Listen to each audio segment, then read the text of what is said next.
Selamat malam, selamat datang di Mata Najwa. Saya Najwa Shihab, tuan rumah Mata Najwa. Rakyat kembali terkesiap. Ketua MK terjerat kasus suap. Benteng terakhir konstitusi tercemari, langit keadilan dikoyak korupsi. Tak tanggung-tanggung buktinya. Seorang hakim ketua MK yang mulia tertangkap tangan di rumah dinasnya menerima uang haram tamunya. Apa sebenarnya yang terjadi? Mengapa abdi negara terus saja nekat korupsi? Semua lembaga tanpa terkecuali, mulai calon perkara legislasi hingga petinggi negeri. Inilah Mata Najwa, Trias Koruptika.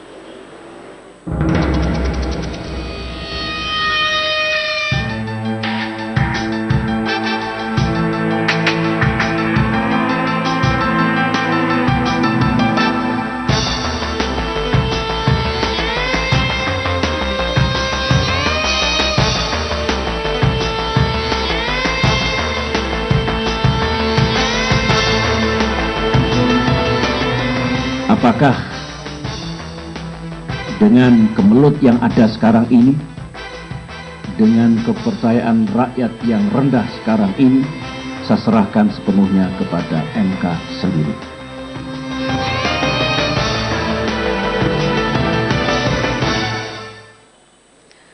Pemirsa, malam ini Mata Najwa hadir berbeda. Kami hadir langsung dari Gedung Mahkamah Konstitusi. Dan bersama saya di Gedung Mahkamah Konstitusi sudah hadir sejumlah pimpinan lembaga tinggi negara. Saya perkenalkan Wakil Ketua BPK Hasan Bisri, kemudian hadir juga Rektor UIN Jakarta Komarudin Hidayat.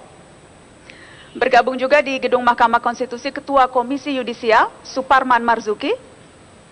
Dan mantan Ketua Mahkamah Konstitusi Mahfud MD. Selamat malam, terima kasih sudah hadir. Malam. Yang juga bergabung ada di deretan sebelah kiri saya adalah Ketua Majelis Kehormatan Mahkamah Konstitusi Haryono. Selamat malam Pak Haryono. Selamat malam. Ada Wakapolri Komjen Ugroseno. Selamat malam Pak Ugroseno. Selamat malam. Dan Wakil Ketua MPR Lukman Hakim Saifuddin. Selamat malam Pak Lukman. Selamat malam. Sudah lengkap pimpinan lembaga tinggi negara dan juga bergabung langsung dari Gedung KPK Wakil Ketua KPK Bambang Wijoyanto. Selamat malam Mas Bambang. Assalamualaikum, selamat malam. Mas Bebe, selamat malam. Anda bergabung bersama kami dari Gedung KPK. Sayang sekali tidak bisa bergabung di sini. Tapi terima kasih Mas Bambang, bisa dengar saya? Ya, bisa ya, dengar. Sudah terlihat wajahnya. Saya ingin ke yang punya rumah dulu, Pak Haryono. Ya. Tadi baru saja, saya tadi dibisiki oleh staf Bapak. Baru saja sebelum duduk di samping saya dan juga tamu-tamu yang lain, Anda bertemu dengan Bambang Wijoyanto di gedung KPK. Betul itu Pak? Pak Bambang, tapi Pak Ketua. Pak Ketua? Ya. Apa persisnya? Ini sudah mulai bicara-bicara apa nih MK dengan KPK? Belum selesai perkara, sudah ada pertemuan? Jadi begini, kita Majelis Kehormatan Hakim ini perlu satu informasi.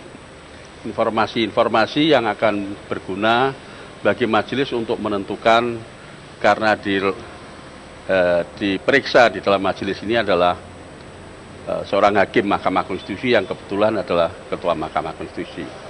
Dalam rangka untuk mengumpulkan informasi-informasi, kita koordinasi dengan KPK. Karena KPK lah yang paling banyak mengetahui tentang informasi tersebut.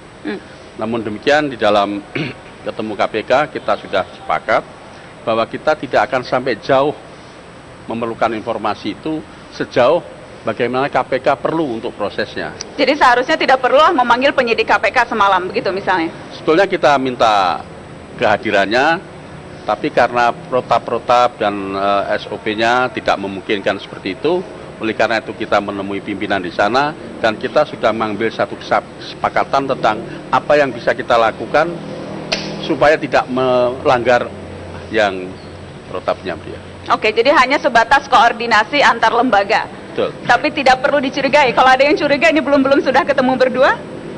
Sebetulnya tidak berdua, kita bertiga. Oh, bertiga? Iya, tidak sendiri. Siapa saja saya boleh tahu, Pak? Kalau dari MK, satu saya, kedua sekretaris dari Majelis Kehormatan, dan satu lagi dari bagian administrasi Mahkamah Konstitusi. Ya. Yang ditemui? Yang ditemui kita bertemu 4 malam, pasti Pak Abraham ada di situ, Pak Pandu ada di situ, Oke. Ya. Caranya Pak Bambang tidak. Mas Bambang tidak ada di sana, tapi ini resmi pertemuan antara MK dan KPK. Resmi karena kita mengirim surat. Tapi tidak tanya bukti-bukti soal Akil Mukhtar kan? dalam rangka kita memohon informasi yang berkaitan dengan Pak Akhil Muchtar. Karena untuk putusan kita itu perlu backup data-data, dan KPK lah yang punya data itu. Tapi kita tidak dalam arti merampas, tidak. Memohon untuk hal-hal yang sangat diperlukan, namun tidak sampai kepada hal-hal yang harus diburu oleh KPK. Itu yang terjadi pada malam hari ini. Saya ingin kita bicara yang lebih luas skupnya Pak Haryono. Lagi-lagi ke Anda. Rakyat marah, Pak. Ya. Geram. Saya juga geram. Anda juga geram? Pasti. Saking geramnya diminta Haryono dan kawan-kawan yang lain mundur saja juga lah. Seleksi ulang semuanya. Kita sudah tidak percaya pada Anda dan kawan-kawan, Pak Haryono. Saya apresiasi itu. Kemarahan itu saya apresiasi. Karena sebetulnya ketidakpuasan itu tidak usah harus di luar gedung KPK, di dalam sendiri juga merasakan itu. Dari tingkat saya hakim sampai juga pegawai paling rendah, karena kita terkejut dengan masalah itu. Masa sebelumnya tidak pernah dengar-dengar soal Pak Akhil Muchtar dan kelakuannya? Ya, kita nih di Mahkamah Konstitusi kan ketemunya itu frekuensinya sangat tidak intens. Datang pagi, masuk ke ruang masing-masing, menyiapkan bahan, kemudian pergi ke sidang, setelah sidang, kemudian nanti juga akan ada sidang yang lagi. Ketemu yang intensif itu kalau rapat permusyawaratan hakim. Dari situ kita bicara tentang materi. Ini ada satu konvensi ya di dalam kita melakukan tugas itu. Diharapkan hakim itu tidak berlama-lama di ruang hakim yang lain. Jadi jangan sering-sering pergi ke ruang hakim yang lain. Karena di ruangnya sendiri dia bisa membangun pendapatnya sendiri atas kasus yang dihadapi. Jadi tidak pernah ada kecurigaan sebelumnya atas apa yang dilakukan Pak Akhil? Tidak. Bahwa misalnya dari sekian banyak supir, yang satu-satunya supir pribadi yang sekarang dicari-cari KPK, Daryono itu hanya supir pribadi Akhil Muchtar, yang lainnya tidak ada supir pribadi? Itu tidak dicurigai? Sebetulnya begini, kita tidak tahu sih siapa supirnya. Barangkali juga supir siapa lagi, saya dengan Pak Mahfud saya tidak hafal siapa supirnya Pak Mahfud. Tapi siapa supir itu, kalau saya difasilitasi oleh kantor, sehingga saya harus disediakan saja di antara supir-supir yang di outsourcing itu, kemudian saya ke bagian siapa. Saya dalam masa jabatan yang dulu ada satu supir yang kemudian setelah saya masuk lagi, supir itu kemudian menjadi supirnya ketua, wakil ketua waktu itu. Saya ada supir yang baru lagi. Saya tidak memandang itu sebagai sesuatu hal yang sangat penting. Baik, tadi saya duluan ke tuan rumah, tapi saya ingin ke Pak Mahfud MD. Anda mantan Ketua Mahkamah Konstitusi. Kalau kemudian suara banyak pihak menginginkan Pak Haryono dan kawan-kawan untuk mundur, wajar kan permintaan itu? Menurut saya wajar kalau masyarakat marah, karena kita semua marah, dan masyarakat berhak marah dan melontarkan pemikiran seperti itu dalam rangka kemarahannya. Tetapi tentu saja itu mungkin kurang tepat ya, karena kan hakim-hakim yang lain itu sampai saat ini itu kan masih bersih dari persoalan-persoalan hukum. Maka hanya satu kasus gitu menyebabkan yang lain harus mundur semua. Tapi bahwa putusannya kolektif kolegial, jadi tidak mungkin hanya satu hakim yang terima suap bisa mengubah keputusan, harus ada hakim yang lain dong? Mungkin satu hakim menerima suap itu mungkin. Begini, di MK itu sebelum putusan diucapkan di sidang terbuka, putusan rapat musyawaratan hakim itu biasanya seminggu atau 2 minggu sebelumnya. Nah, dalam 2 minggu sebelum pengucapan putusan bisa saja seorang hakim itu main, Anda akan dimenangkan nanti, padahal itu memang sudah menang. Itu banyak kasus seperti itu.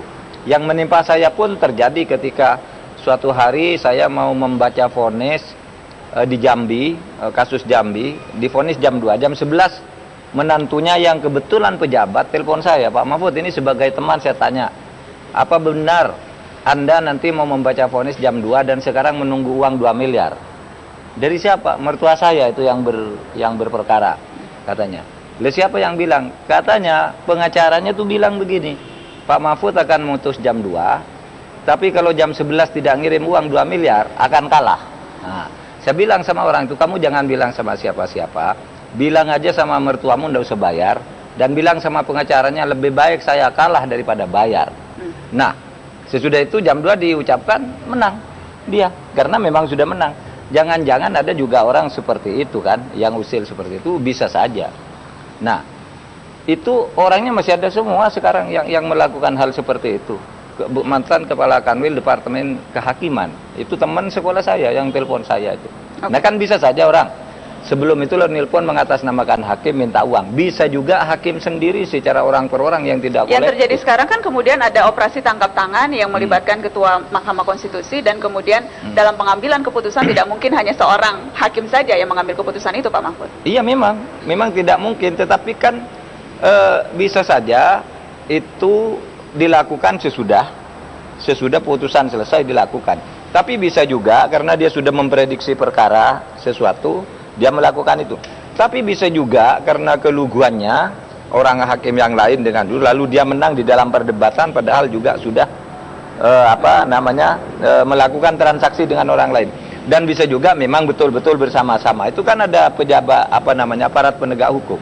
Baik, untuk sekarang tapi memastikan. seberapa banyak hakim konstitusi yang lugu dan yang memang dapat kebagian yang lain juga itu nanti kita akan diskusikan setelah pariwara. Tetap di Mata Najwa, Trias Koruptika kembali sesaat lagi.